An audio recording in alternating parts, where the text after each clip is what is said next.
ये class 10th के board में 4 नंबर का क्वेश्चन आता है, तो इसको यहां से समझते हैं। अब देखो यहां से हमको दिया क्या गया कि कोण भी 90 डिग्री और BD AC पर क्या परपेंडिकुलर मतलब लंब है, ठीक है। तो हमको प्रूफ क्या करना है, AB के स्क्वायर बराबर AC इंटू AD। अब यहां से समझो, देखो हमको AB लाना है और AC लाना है और AD लेना है। तो हम इस फिगर में से उन्हीं दोनों त्रिभुजों को लेंगे जिसमें AB AC और AD होगा। क्या हम ABD को ले लें? बिल्कुल लेंगे। हम ABD को यहां बनाते हैं, यहां से ये A है और ये क्या है B और ये क्या है D है। आप यहां देखो, यहां AB है और AD भी है, AB और AD हमको मिल गया, तो ये ट्रायंगल लेंगे। अब हम बड़ा वाला ट्रायंगल लेते हैं, ABC यहां लेंगे तो ये A होगा और ये क्या होगा B और ये क्या होगा C, क्योंकि यहां AB है और AC भी मिल रहा है कि नहीं। तो हम इन दोनों ट्रायंगल को क्या करेंगे, लेंगे। अब इनको हम क्या करेंगे, समरूप मतलब सिमिलर पहले प्रूव करेंगे। देखो ये वाला एंगल इस एंगल के क्या है, इक्वल है। अब यहां से ये देखिए, क्या ये वाला एंगल इस एंगल के इक्वल है क्या, पहले समझना।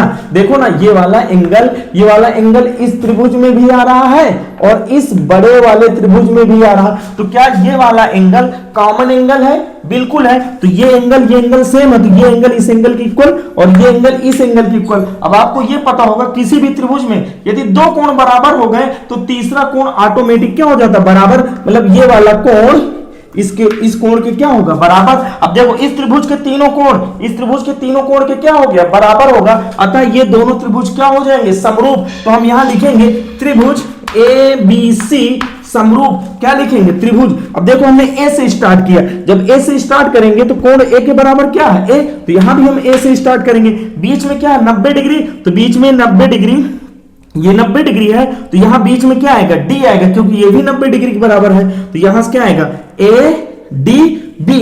और ये दोनों त्रिभुज क्या हो जाएंगे, समरूप हो जाएंगे, यानी सिमिलर हो जाएंगे।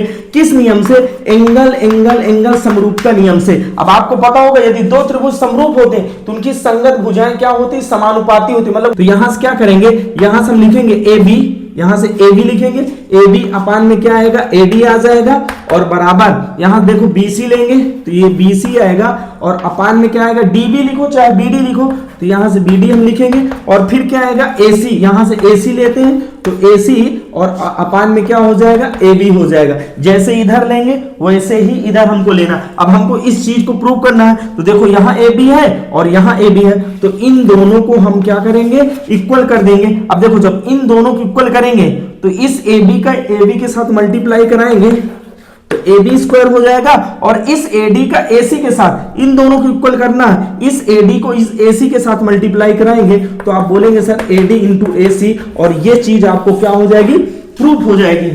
तो आप यहां से समझ सकते हैं।